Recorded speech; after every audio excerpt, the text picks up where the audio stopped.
Hello friends, welcome to IQ Gyan. तो आज हम जो है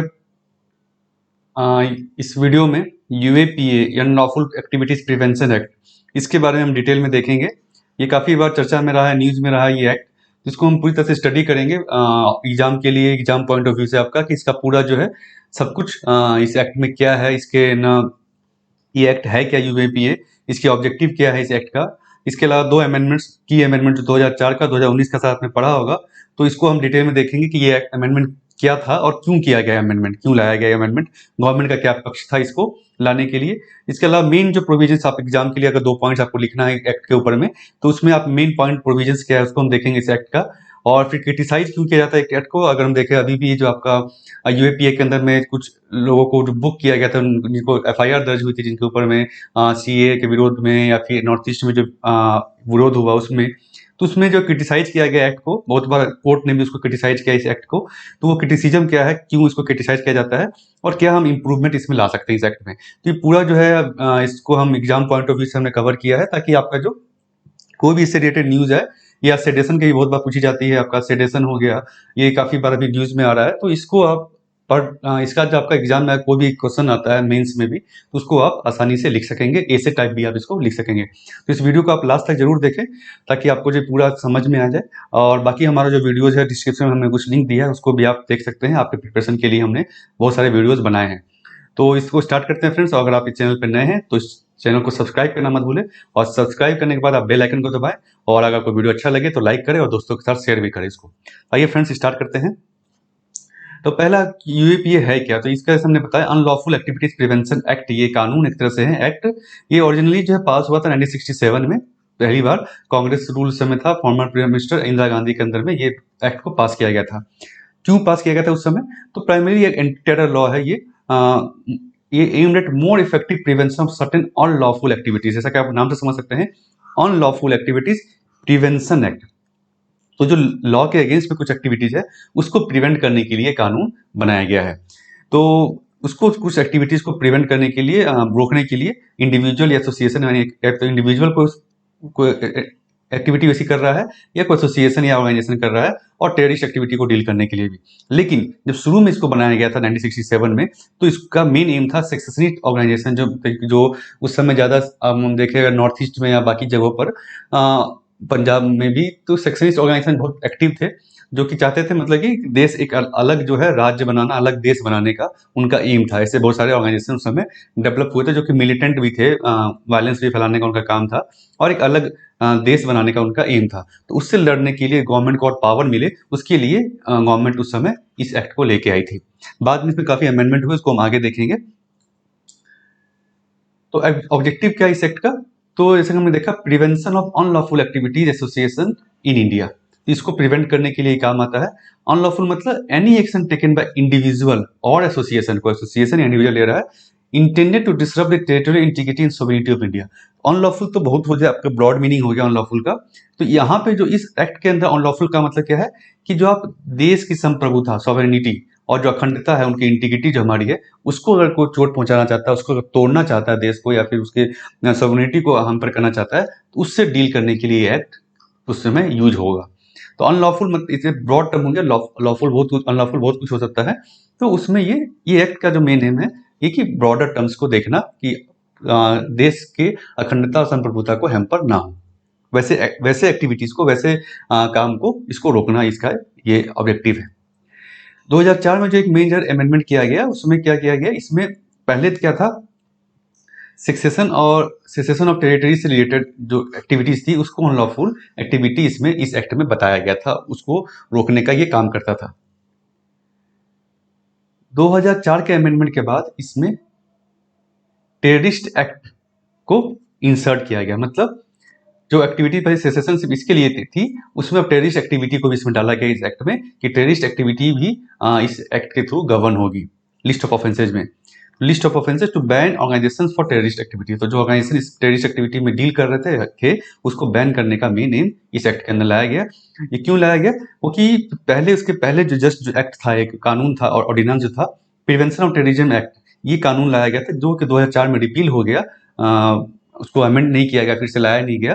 तो उस समय को कानून नहीं होने के कारण इसी एक्ट में बदलाव करके टेररिज्म से लड़ने की इसमें ताकत दी गई पुलिस को और गवर्नमेंट को। इस एक्ट के पहले एक था आपका terrorist and disruptive activity prevention act Tada, जो कि 1995 में लैप्स हो गया। उसके बाद पोटा लाया गया, उसको भी लैप्स होने दिया, वो भी लैप्स हो गया आपका, हट गया। तो उसके बाद ये फिर इस एक्ट में ही बदलाव करके टेररिज्म को भी इसी एक्ट के दायरे में लाया गया। ठीक है, तो ये चेंजेस क्यों किए गए आप समझ गए। अब आता है 2019 में कुछ मेजर चेंजेस किए गए इस गवर्नमेंट के अंदर में। इसमें क्या किया गया, सेंट्रल गवर्नमेंट को पावर इम्पावर किया गया कि वो किसी इंडिविजुअल को भी टेररिस्ट डिक्लेयर कर सकता है कुछ ग्राउंड पे। सेंट्रल गवर्नमेंट, पहले क्या था, इसके पहले 2019 के पहले सिर्फ ऑर्गेनाइजेशंस को ही आप जो है टेररिस्ट डिक्लेयर कर सकते हैं, टेररिस्ट एक्टिविटी में इन्वॉल्व डिक्लेयर कर सकते हैं। इंडिविजुअल्स को डिक्लेरेशन का पावर नहीं था, जिसको कि अमेंड किया गया 2019 में, और ये पावर सरकार को दिया गया। इसके अलावा डायरेक्टर जनरल एनआईए एक एजेंसी है गवर्नमेंट की, investigation agency, law enforcement agency, इसको पावर दिया गया कि वो सीज और अटैच कर सके प्रॉपर्टी उन लोगों की जब केसेज अगर अंडर इन्वेस्टिगेशन भी है। तो पहले क्या था, अगर केसेज अंडर इन्वेस्टिगेशन रहता था तो जब तक कि उसमें कोर्ट में आपको जाना पड़ता था, अगर प्रॉपर्टी उसकी कुछ सीज करनी है, आपको बैंक अकाउंट जो है टेररिस्ट ऑर्गेनाइजेशन का फ्रीज करना है, तो उन सब केसों में आपको कोर्ट के थ्रू अप्रूवल एक लंबा प्रोसीजर होता था। तो उसको जल्द से जल्द करने के लिए यहाँ पे डीजी एनआईए को ही पावर दे दिया गया कि अंडर इन्वेस्टिगेशन भी अगर कोई केस है, केस का इन्वेस्टिगेशन चल रहा है, अभी लंबे टाइम लग रहे हैं, तो उसमें अगर कोई प्रॉपर्टी ऐसा निकल के आता है कि जिसको कि टेररिस्ट एक्टिविटी के लिए यूज किया गया है प्रॉपर्टी को या बैंक अकाउंट को, उसको अटैच ये कर सकती है एनआईए, फ्रीज कर सकती है। इसके अलावा ऑफिसर्स ऑफ एनआईए, इसके जो ऑफिसर्स हैं in the rank of inspector above के रैंक के, उनको पावर दिया गया investigate cases of terrorism cases वो इन्वेस्टिगेट कर सकते हैं। और इन एडिशन टू डीएसपी और एसीपी और above rank officer in state, तो स्टेट के ऑफिसर के पास ऑलरेडी ये पावर है, बट इसके साथ ही साथ ये सेंट्रल बॉडी जो है, इसके इंस्पेक्टर और अबव रैंक के ऑफिसर को भी ये पावर दी गई इस एक्ट में अमेंडमेंट करके। इसके अलावा क्या अमेंडमेंट किया गया, सेकंड शेड्यूल, इसका एक शेड्यूल, जैसे हर एक्ट का कुछ शेड्यूल होता है, बाद में अपेंडिक्स आप समझ सकते हैं, जैसे किताब में अपेंडिक्स होता है, उसी तरह एक्ट में शेड्यूल्स होते हैं। तो शेड्यूल सेकंड में इसमें क्या है, कुछ ट्रीटीज मेंशन किए गए हैं, ट्रीटी या कन्वेंशन, इंटरनेशनल ट्रीटी या कन्वेंशन। उसमें क्या कि उस कन्वेंशन को भी अगर कोई ब्रेक करता है, उस कन्वेंशन के अगर अंदर में भी अगर कोई कानून है, मतलब कि एक्टिविटी है, वो भी कोई अगर करता है, तो उसको भी इस एक्ट के अंदर में हम बुक कर सकते हैं, एक्ट के अंदर में वो आएगा। तो इसी सेकंड शेड्यूल में एक और ट्रीटी को, कन्वेंशन को डाला गया, वो था international convention for suppression of acts of nuclear terrorism. तो इस कन्वेंशन के अंदर भी अगर कोई दोषी पाया जाता है, मान लीजिए वैसा कोई काम करता है इस कन्वेंशन के अगेंस्ट में, तो उसको भी इस एक्ट के अगेंस्ट में मुजरिम माना जाएगा, उसके अगेंस्ट भी कार्रवाई इस एक्ट के अगेंस्ट में हो सकती है। इसके पहले 9 और ट्रीटी ऑलरेडी इंक्लूडेड है, तो ये इसको और इंक्लूड इसमें किया गया। ये मेजर अमेंडमेंट 2019 में लाया गया, सबसे ज्यादा जो कहा जाता है इसका, और इसका ये पावर जो दिया गया आपको। तो क्यों अमेंडमेंट किया गया, तो गवर्नमेंट का कहना है कि स्पीडी इन्वेस्टिगेशन और प्रोसिक्यूशन ऑफ टेरर ऑफेंसेस को जल्द से जल्द हम कर सके, स्पीडी कर सके, और प्रोसिक्यूशन जल्द से जल्द हो सके, इसके लिए एनआईए को एम्पावर किया गया, जो कि सेंट्रल एजेंसी है। और इंडिविजुअल को टेररिस्ट डिक्लेयर करना, ये इंटरनेशनल प्रैक्टिस है, बाकी देशों ने भी किया है, उसी को हमने यहाँ पर भी अपनाया है। इसके अलावा इंडिविजुअल के लिए बेसिकली अर्बन माओइस्ट, इसको हम डील कर सके, तो ऐसे लोगों को इंडिविजुअल इस केस में हमें डिक्लेयर करना, टेररिस्ट डिक्लेयर करना उसको जरूरी था, इसीलिए हमने इंडिविजुअल को भी इसके दायरे में लेके हम आए। इसके अलावा पहले जो क्या था आपका, यूएपीएम के पहले जो अमेंडमेंट के पहले क्या था, उसमें एनआईए को प्रायर परमिशन लेना पड़ता था रेस्पेक्टिव स्टेट के डीजीपी एंड स्टेट गवर्नमेंट से, अगर कोई इन्वेस्टिगेशन उसको स्टार्ट करना था। तो इसमें देरी होती तो ऑब्वियस सी बात है, स्टेट कभी परमिशन देते थे, बहुत बार नहीं भी देते थे, या डिलेड होता था क्योंकि ब्यूरोक्रेटिक है, आपका परमिशन आते आते आएगा। तो उस चीज को फास्टर करने के लिए इस एनआईए को ही पावर दे दिया गया, इंस्पेक्टर अबव रैंक को, कि भाई आप इन्वेस्टिगेशन कर सकते हैं टेररिज्म के एक्ट में। मेन जो प्रोविजन है उसको आप समझ सकते हैं। एक तो एब्सोल्यूट पावर दिया गया है सेंट्रल गवर्नमेंट को, ये किसी को भी एक्टिविटी को अनलॉफुल डिक्लेयर कर सकते हैं, उसके अगेंस्ट में जो भी आदमी, ऑर्गेनाइजेशन, इंडिविजुअल है, उसको जो है बुक किया जा सकता है ऑफिशियल गैजेट में। इसको पार्लियामेंट में आपको जाने की बराबर जरूरत नहीं है। किसी एक्टिविटी को अगर आपको अनलॉफुल, कोई नई एक्टिविटी आती है, जैसे साइबर क्राइम हो गया, उसको अगर गवर्नमेंट को डिक्लेयर करना है कि अनलॉफुल है ये, तो उसके लिए गवर्नमेंट को पार्लियामेंट में जाकर इस एक्ट में संशोधन करने की जरूरत नहीं है, एक ऑफिशियल गैजेट में पब्लिश करके इसमें उसको इंक्लूड कर दिया जाएगा। इसमें डेथ पेनल्टी है और लाइफ इम्प्रिजनमेंट है एज हाईएस्ट पनिशमेंट, तो कड़ा पनिशमेंट रखा गया है इसमें, ताकि लोग जो है डरे इसमें एक्ट से। और इसमें बोथ इंडियन और फॉरेन नेशनल को हम चार्ज कर सकते हैं, फॉरेन नेशनल को भी हम इस एक्ट के अंदर में चार्ज कर सकते हैं। और इसके अलावा ये एप्लीकेबल है offenders in the same manner even if crime is committed on foreign land outside India. बाहर के लैंड पे भी अगर आपको क्राइम कर रहे हैं जो कि इस एक्ट के अंदर में आता है, अनलॉफुल, उसके अगेंस्ट भी आप देश इंडिया जो है कार्रवाई कर सकता है, Indian government, Indian enforcement agency कार्रवाई कर सकती है। क्रिटिसिज्म इस एक्ट का बहुत बार किया जाता है, कोर्ट का आपने प्रोसीडिंग्स पढ़ा होगा आपका। तो एक तो क्या सबसे बड़ा मिसयूज एंड अब्यूज, तो ये बहुत सारे एक्ट में आपको देखने मिला, सेडिशन का जैसे हम देखते हैं, तो उसी तरह इसको मिसयूज बहुत बार गवर्नमेंट करती है। मिसयूज कैसे करती है? क्योंकि ऑब्जेक्ट जो अनलॉफुल एक्टिविटीज है या जो कि क्राइटेरिया वो ऑब्जेक्टिव किसी भी एक्ट में नहीं होता है जनरली, तो उसको मिसयूज करके कि किसी को बुक कर देना, किसी पर्सन को कि आपने टेररिज्म फैलाया है और इस एक्ट के अंदर कोई कार्रवाई इसमें ना कड़ी कार्रवाई हो सकती है, तो इस एक्ट के अंदर में आप उस एफआईआर में इस एक्ट का भी नाम दे देते हैं। तो could be use against political opponent, civil society activist के अगेंस्ट आप यूज कर सकते हैं इसको, जो कि ब्रांड देम एंड टेररिस्ट, जो कि गवर्नमेंट के अगेंस्ट मान लीजिए आप कोई प्रोटेस्ट कर रहा है, राइट टू डिसेंट जो है उसको आप एक तरह से दबा रहे हैं कि मान लीजिए डिसेंट क्या क्या है कि अगर आपको गवर्नमेंट की किस पॉलिसी या जैसे सीए था आपका, सीए एनआरसी के अगेंस्ट आपको आप मान लीजिए आप उससे ताल्लुक नहीं रखते हैं, या मान लीजिए जम्मू कश्मीर वाला जो एक्ट था, तो आप उससे अगर प्रोटेस्ट अगर करते हैं तो गवर्नमेंट चाहे तो इस एक्ट का मिसयूज करके उन लोगों को कह सकती है कि आप टेररिज्म एक्टिविटी कर रहे हैं और आपको इस एक्ट के अंदर में बुक कर सकती है गवर्नमेंट। तो ये गवर्नमेंट इसका मिसयूज करते आ रही है और कर सकती है आगे भी।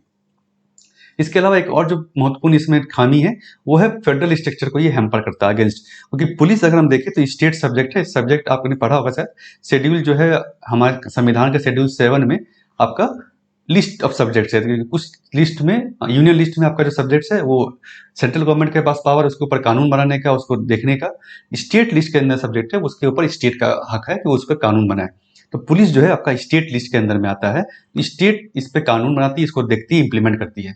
तो पुलिस को कि एक स्टेट सब्जेक्ट है, तो लेकिन आपने यहाँ पे इस एक्ट में क्या किया, आपको एनआईए को आपने पावर दे दिया डायरेक्टली कि वो बिना स्टेट के परमिशन के पूछे हुए वो इसमें इन्वेस्टिगेशन कर सकती है। तो ये एक फेडरल स्ट्रक्चर को आप एक तरह से हैम्पर कर रहे हैं, खत्म कर रहे हैं। Unfettered power to investigation agency, NIA को आपने अनफेटर्ड पावर दिया है कि वो प्रॉपर्टी भी सीज कर सकता है, इन्वेस्टिगेशन भी स्टार्ट कर सकता है, जब्त कर सकती है सब कुछ। तो ये चीज जो है एक आपने मोनोपोलिस्टिक पावर, एक ज्यादा पावर आप किसी एजेंसी को कर देते हैं तो इसका मिसयूज होने का चांसेस ज्यादा है। जो इस अथॉरिटी में टॉप पे बैठा होगा वो उसको मिसयूज कर सकता है अगर वो सेंसिबल ऑफिसर नहीं होगा तो ये चीजें जो है इस क्रिटिसिज्म में आप इसको लिख सकते हैं। वे फॉरवर्ड, इसको हम कैसे सुधार सकते हैं, क्या इसमें मॉडिफिकेशन कर सकते हैं? तो should not be use as a tool to silence critics of the government, जिसको कोई भी टेरर लॉ जो है उसको हमें गवर्नमेंट के क्रिटिक्स को जो गवर्नमेंट क्रिटिसाइज करते हैं उसको साइलेंस करने के लिए, उसको दबाने के लिए यूज नहीं करना चाहिए। पहली बात तो ये सेंसिटिविटी है गवर्नमेंट की। उसके अलावा एक कमिटी हम सेटअप कर सकते हैं जो कि एग्जामिन करे और सुपरवाइज करे process of designating individual terrorist, ताकि हम एक ट्रांसपेरेंट क्राइटेरिया के थ्रू, कमिटी के थ्रू उसको हम इवेलुएट करें, तो इसमें मिसयूज होने के चांसेस कम हो सकते हैं।